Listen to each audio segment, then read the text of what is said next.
Hi, this is Dr. Lisabeth Medlock with your life coaching tip of the week for the week of May 23rd, 2011.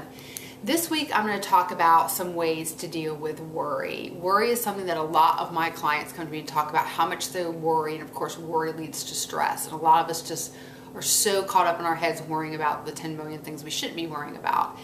There's a longer video for ways to deal with worry that I shot that's on my YouTube channel, and there's about 10 different things that I talk about. But I'm going to hit 3 or 4 of the top ones that I usually use and I think that are the most successful. One of the things, and actually there's a whole book written on this, was to do the zoom out method when you're really worried. And that means there's 2 ways to zoom out. Zoom out in terms of kind of zoom yourself out of the situation. So when you're really in the middle of a really stressful situation where you're really worried, try to get perspective by kind of taking yourself out of the situation, becoming an observer of the situation so that you can look kind of down on it and say, is this something that I really need to be worried about and stressed about? So kind of get perspective. So zoom out in terms of perspective, but you can also zoom out in terms of time. For everything that you're super worried and stressed about, think about a week from now, a month from now, a year from now, or 5 years from now. Is this really gonna matter? And most of the time, 90% of what you're worried about is not even gonna matter next week or next month. So zoom out in time and zoom out in terms of perspective. Another thing that I suggest that people do is to write about it. The reason why writing is so important, I think it's the reason I blog. My blogging is therapeutic is because your hand cannot write as fast as your brain is worrying about things. It actually slows your thought process down to write about it unless you type extremely fast. But it's still, even if you write in a journal, it's even better because it's slowing you down. And then when you get your thoughts on paper that you're worried about, sometimes again, it gives you perspective. You can look at your thoughts and go, I can take a new perspective on it. I'm gonna look at this a different way, or why am I even worried about this? And another thing that's really freeing that you can do is you can tear up the paper after you write the thoughts. It's kind of dumping them on the piece of paper. You can burn it, which is thrilling. You can wad it up, you can throw it up in the air, you can kick it. I don't care what you do with it, but a lot of times that's really good for kind of getting it out there and getting rid of it.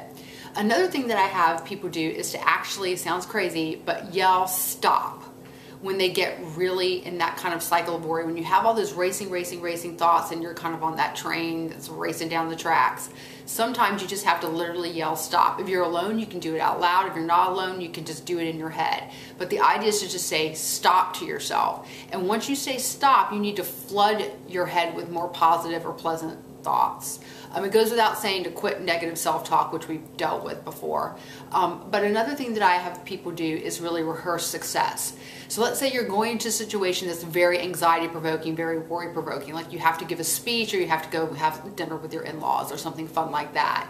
And it's one of those situations where you're normally kind of like, oh, freaked out, I don't want to do this. So instead of having all those negative kind of worry, anxiety-producing thoughts, say this is going to go smoothly, everything's going to go great, I'm going to get up in front of that crowd, there's not going to be any conflict today. So rehearse success, mentally go through that thing that you're going to be doing that's usually anxiety provoking goes really smoothly, goes really well, and have really positive thoughts about it before you go into it. So mentally rehearse success, it works great.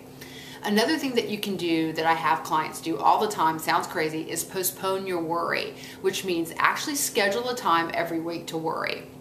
And what you can do is you can actually pencil it in your schedule and say, okay, Friday afternoons from 12 to 1 will be my worry time. Or Wednesday nights between 8 and 10 will be my worry time. And when you start worrying about something, you say, oh, wait a minute, I need to do this during my worry time. I don't have time to do this now. And the amazing thing is, if you postpone your worry, you'd be amazed at how many things you forget that you were even worrying about. So when it comes to your worry time, you think, what was I worrying about earlier in the week? And it kind of just floats away. So that's another thing that I have people do. The last thing I want to touch on is to work hard. A lot of times stress and worry is produced by things that are left unfinished. So all the unfinished business we have, a project that we're in the middle of, we didn't do this, we need to make amends with somebody, we're not doing something we said we were going to do. All those kind of loose ends produce a lot of worry. So working hard, getting projects done, getting on top of things, getting organized, even working out as part of working hard are better than any kind of other stress management things that you can do. So work hard to get over it. There's about 5 other things that you'll see on my longer video, but I just wanted to touch on a few things to deal with worry in your life, which we all have. Come on. So I hope those are successful for you, and I will see you next week.